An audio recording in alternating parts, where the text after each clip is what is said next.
Welcome to the Hole in the Head Moto Storytime podcast. I'm Andy, and I have a lot of old motorcycles. Some people in my life might say too many, but each one has its own little story of how I found it and returned it to service, sometimes after years of neglect. This podcast recalls some of my adventures into the completely unnecessary pursuit of filling the garage with obsolete, loud, and smelly machines. Welcome to Hole in the Head.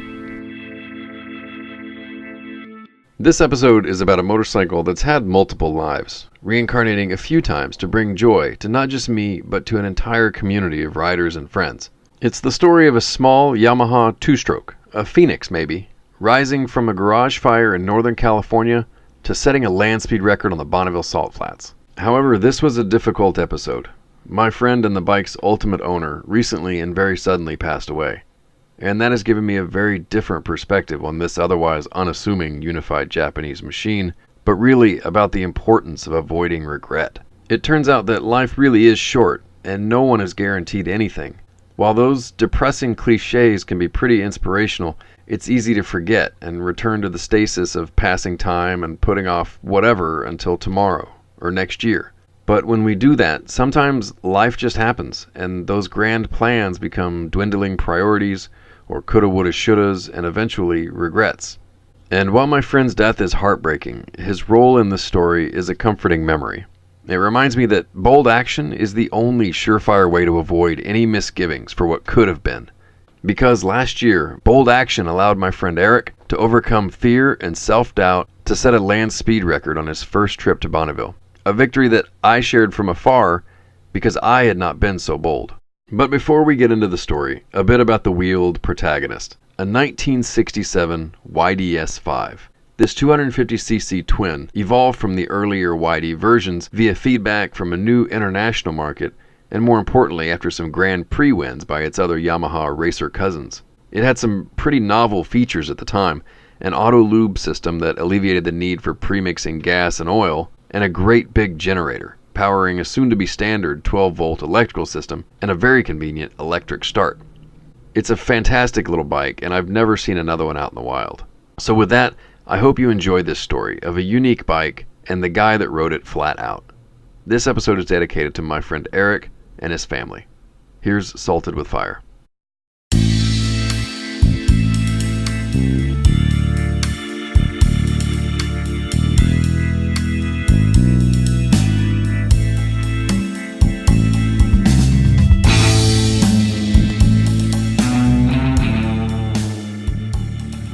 Swap meets are the best, and apart from them or fishing, there aren't many things I'll get out of bed for before sunrise.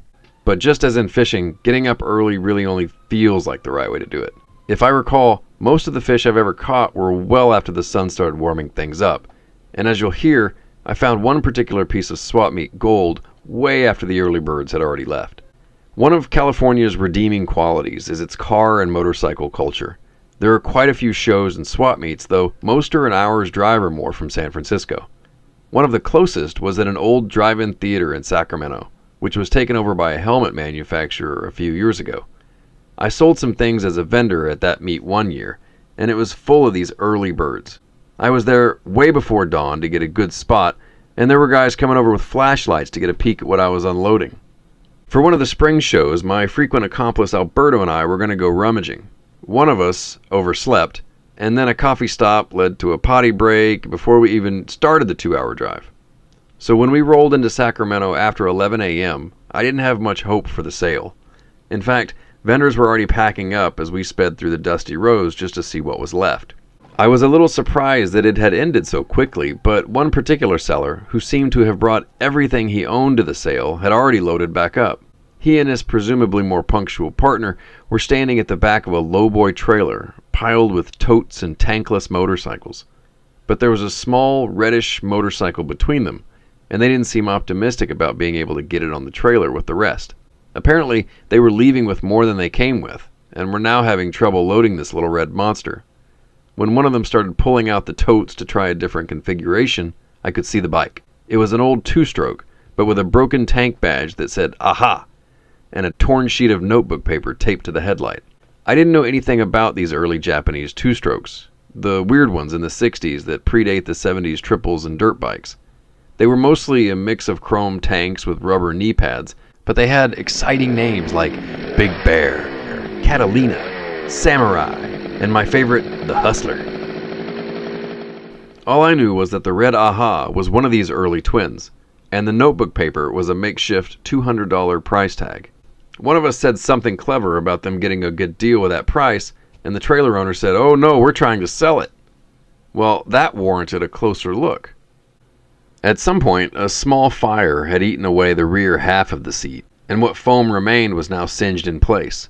The flames had been contained quickly enough, though, but it still managed to bubble the tank paint and crack the glass on the giant gauge cluster mounted in the headlight.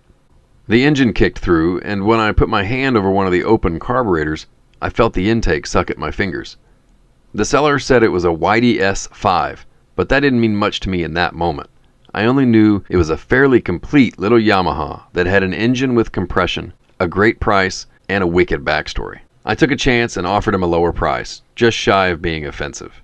But he couldn't put his hand out fast enough and said, "Sold, let me get the title." By the time we loaded it into my van, the swap was just about empty. Still though, a successful trip, so we went to get hot dogs.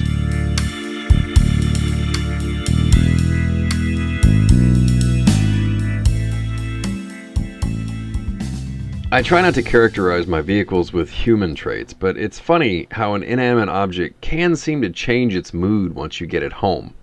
It's like the act of buying an old car or motorcycle that's been ignored for years and giving it another chance seems to lift its spirits, like it gets a little hope. I mean, I've brought home things that no matter what I did, just didn't want to cooperate, but most of the time, with a little care in the form of a good cleaning or a squirt of anti-seize, even the saddest survivor will perk up a little with some long overdue maintenance. My new little YDS seemed pretty eager, though it would never quite get to its final form under my care. In fact, my track record with two-stroke engines in general is pretty spotty. I still have a Vespa around here somewhere that's eluded me for years. I know they are literally half as complex as a four-stroke motor, but I swear there has to be some kind of magic required to make them run well consistently. More likely, though, they just require some more discipline than I really possess. For those at home, a two-stroke engine is simpler because it doesn't typically use moving valves to control the intake and exhaust timing. Rather, as the piston rises, a fuel and oil mixture is aerated and sucked through the carburetor into the engine case itself. Most of the oil separates and lubricates the engine components, and on the piston's downstroke, the fuel is pulled into the cylinder from the engine before being compressed and ignited on the upstroke, which has already pulled more fuel and oil into the case. Whereas a four-stroke's strokes can be summed up with suck, squeeze, bang, blow, respectively, this YDS is more like bang, suck, squeeze, blow, suck, for its two. If you take nothing else away from all that reductive explanation, just know that they suck twice as much. Despite this simplicity, one half of my little twin refused to cooperate. I changed the fuel jets and the carburetors. I went through the electrical and ignition systems, but nothing would clear up the lopsided idle. Only at full throttle could I keep the engine alive, which I should have taken as a sign of my little Phoenix's true motivations. The issue persisted, and while chasing down the misfire culprit, I made use of my work facilities. At the time, I had access to a massive shop that included just about every tool one could need for fabricating. I powder-coated the tank and body trim flat black, and then turned the once chrome side covers a contrasting gloss black, which was a fantastic decision. Everything else came back to life with a wire wheel polish, and with some updated handlebars, the little monster looked insanely cool. But looking cool won't get you home. I only managed a few rides around the block because the last possible cause of the limp was probably the crank seals, which would have been allowing air into the engine case, and I didn't have the time, space, or the gall to get that deep just yet. Without such a surgery, the YDS would just have to get comfortable until the stars were better aligned. The Yamaha became a fixture in the back of the shop, and eventually an albatross that I had to bring with me on the move to Seattle. By that time, though, my interests and collection of projects had evolved to comprise almost exclusively Italians, so I began to entertain the notion of letting it go, even going as far as taking pictures to list it, but ultimately I just stuffed it to the back of the corner because I thought the bike was so customized and niche that for the price I'd be able to get for it, I may as well keep it. Well, out of sight, out of mind, and eventually I came across a $500 Ducati ST2 that had a lengthy parts list, hence the $500. and on that list was a new set of mufflers. Local listings provided a lead in nearby Kirkland from a guy who had some other extra bits for his very similar ST4. Eric and I hit it off talking about our Ducatis, but it turned out we had a lot of overlapping interests and backgrounds, from sharing some distinctly middle American opinions on our adopted West Coast homes to knowing the same artist friends in Houston. Eric was a fantastic painter and ceramic artist. He was also incredibly grounded. That is, he used to be a wrestler. Not the long hair and makeup kind, but for real wrestling. I got the sense that if he planted, there was no moving him. Our friendship was a regular check-in on our ongoing projects. Both of our work situations had slowed, and we had some free time during the week to spend in the garage and send each other Craigslist ads. Before any Moto event, we'd text each other, "Are you going to wherever, and what are you riding?" One day, somehow, the Bonneville Salt Flats came up in conversation. Apparently, there was an expansion in the American Motorcycle Association's record categories, and some of the classes geared towards smaller and older machines had not even been attempted. They were completely open. Just riding on the Salt, forget setting a record, is on every garage mechanic's bucket list. But it's somewhere between exercise more and move to the south of France. Doable, but probably not this year. The Bonneville speed trials just seemed like something the pros did. I didn't really count in that community. I'm just lucky that my mechanical aptitude keeps a daily driver going. I'd be useless out there. But as we talked, the conversation evolved from wouldn't it be cool to what bike would you take? Neither of us had ever been to Bonneville, and we weren't even really sure how to go about planning it if we did decide to go. Anthony Hopkins' Burt Munro taught me that you couldn't just show up with a bike, but beyond that I had no idea. So we adjourned to our respective garages to have a think. But Eric had planted, and all he could think about were those open records.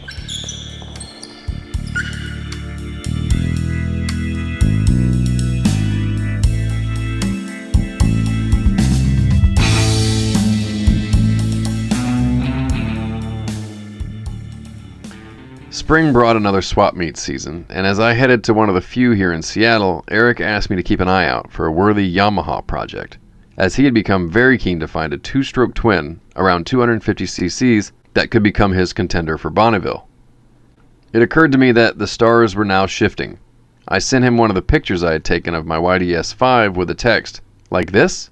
And before the weekend had ended, he was in my garage pulling the little Phoenix from the corner. I could tell he was as excited as I had been when I bought it, and while I still wasn't entirely ready to part with my little lopsided monster, it seemed like this bike had been waiting for Eric all along. And really, his plan was way cooler than anything I would ever do to it, so I happily sold it to him. He dove in with an enthusiasm so infectious, he quickly had me convinced to begin building a racer of my own. I chose my small single-cylinder Moto Guzzi to run in the 125cc pushrod class because, why not? Throughout the next few weeks, we would trade updates on our progress, but our work was really cut out for us. Installing steering dampers and kill switches, getting registered, requesting race numbers, even finding leather suits. There was lots to do and even more to learn. The idea of going to Bonneville had grown on me, but while being out of work provided lots of free time, it also provided lots of uncertainty. For me, each week that passed without going back to work forced me to focus on building the race bike that much less. And Eric shared some of my reservations. We both considered canceling and trying again the following year, but only my resolve buckled. I backed out a few weeks before the event, but Eric rallied and kept going.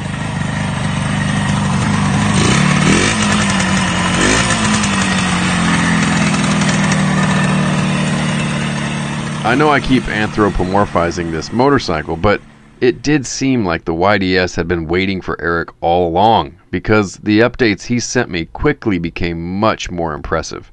He went all in, and when he did, people showed up. There was porting and polishing and lightening and lowering and welding and stamping everywhere. New carbs, new seat, everything. A village of mechanics and Bonneville veterans had suddenly sprouted around him, and in August, Eric took his Salt Racer to set a record.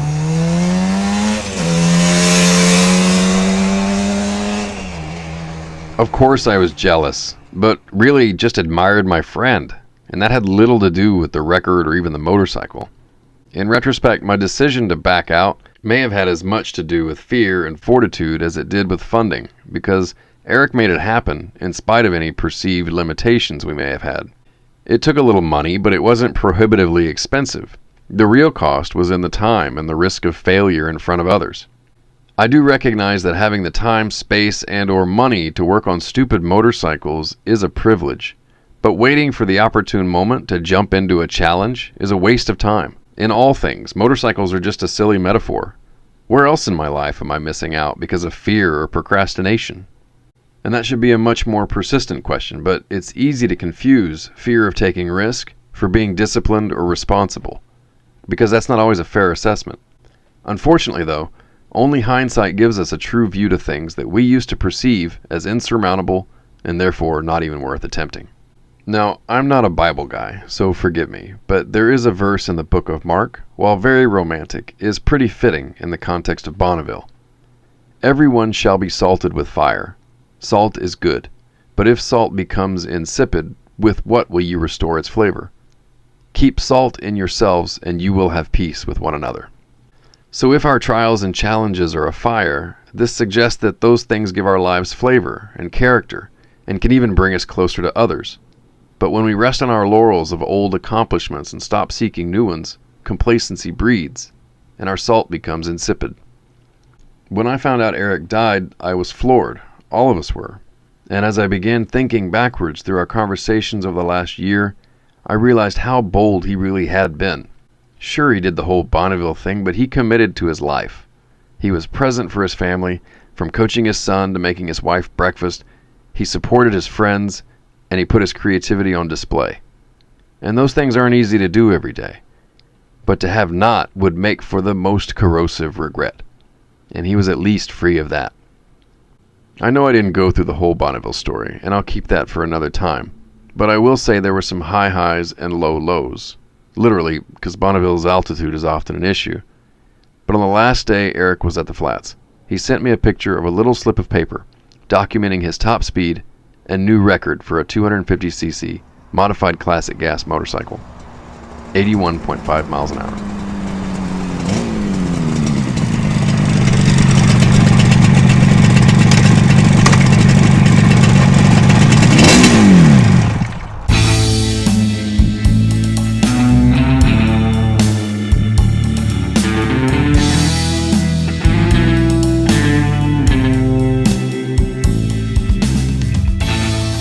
And that is the truth. I want to thank Holly and Jason and Roger and David and Nick and Isaac and Pete and all the guys at Sodium Distortion for making this story what it is. I hope you enjoyed this episode and really the show so far. I've gotten a lot of great feedback and I really appreciate you taking the time to listen. Especially Badger Walt, Jim Sellon, and Monkey Dog. Minky Dog? Thanks for the reviews on iTunes. And remember, this show is about sharing stories, and I'd love to hear yours. Email me, stories@holeintheheadmoto.com, or holler at me on Instagram, @holeintheheadmoto. The next episode is another special one. It's the first listener-submitted story. Be sure to subscribe to hear all the tall tales. You can also visit our website, holeintheheadmoto.com. I'm Andy. Thanks again.